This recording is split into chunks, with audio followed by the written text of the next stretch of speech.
नमस्कार दोस्तों, आपका हमारे YouTube चैनल पर स्वागत है। आज मैं आपको एक संत और सेठ की कहानी बताऊंगी, जिसमें संत का भगवान पर इतना अटूट विश्वास है कि वो प्रसाद में जहरीला भोजन खाने से भी परहेज नहीं करता। इसके बाद भगवान जो करते हैं उसे देखकर सभी हैरान रह जाते हैं। एक सेठ जी बड़े कंजूस थे।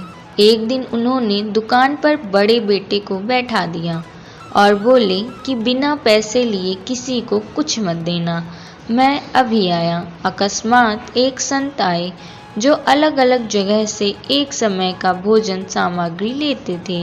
लड़के से कहा, बेटा जरा नमक दे दो। लड़के ने संत को डिब्बा खोलकर एक चम्मच नमक दिया।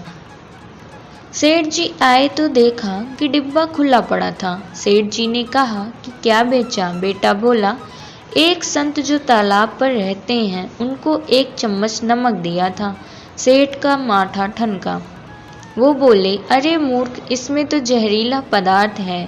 अब सेठ जी भागकर संत के पास पहुंच गए। तब तक संत भोजन बनाकर भगवान का भोग लगाकर खाने की थाली लेकर बैठ चुके थे। सेठ जी दूर से ही बोले, महाराज रुकिए, आप जो नमक लाए थे नमक नहीं था, बल्कि जहरीला पदार्थ था। कृपा करके आप ये भोजन ना करें। संत जी बोले, भाई हम तो प्रसाद लेंगे ही, क्योंकि भोग लगा दिया है। भोग लगाकर भोजन छोड़ नहीं सकते। अगर भोग नहीं लगता तो भोजन बेशक छोड़ देते। ये कहकर संत ने भोजन को प्रसाद समझकर खाना शुरू कर दिया। सेठ जी के होश उड़ गए। वो रात भर वहीं बैठे रहे। सेठ जी रह रह कर ये चिंता सता रही थी कि अगर संत को कुछ हो गया तो बड़ी बदनामी होगी। रात में अगर तबीयत बिगड़ी तो कम से कम वैद्य को दिखा देंगे। सोचते सोचते उसे नींद आ गई। सुबह रोज की तरह संत जल्दी उठ गए और नदी में स्नान करने लगे। सेठ जी ने कहा, महाराज तबीयत तो ठीक है। संत बोले, भगवान की कृपा है। इसके बाद वे पूजा के लिए मंदिर चले गए।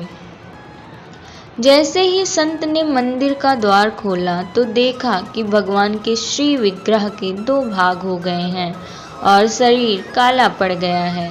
ये देखते ही सेठ को सब समझ आ गया कि भक्त के अटल विश्वास को देखकर भगवान ने भोजन का जहर भोग के रूप में स्वयं ग्रहण कर लिया और भक्त को प्रसाद ग्रहण कराया।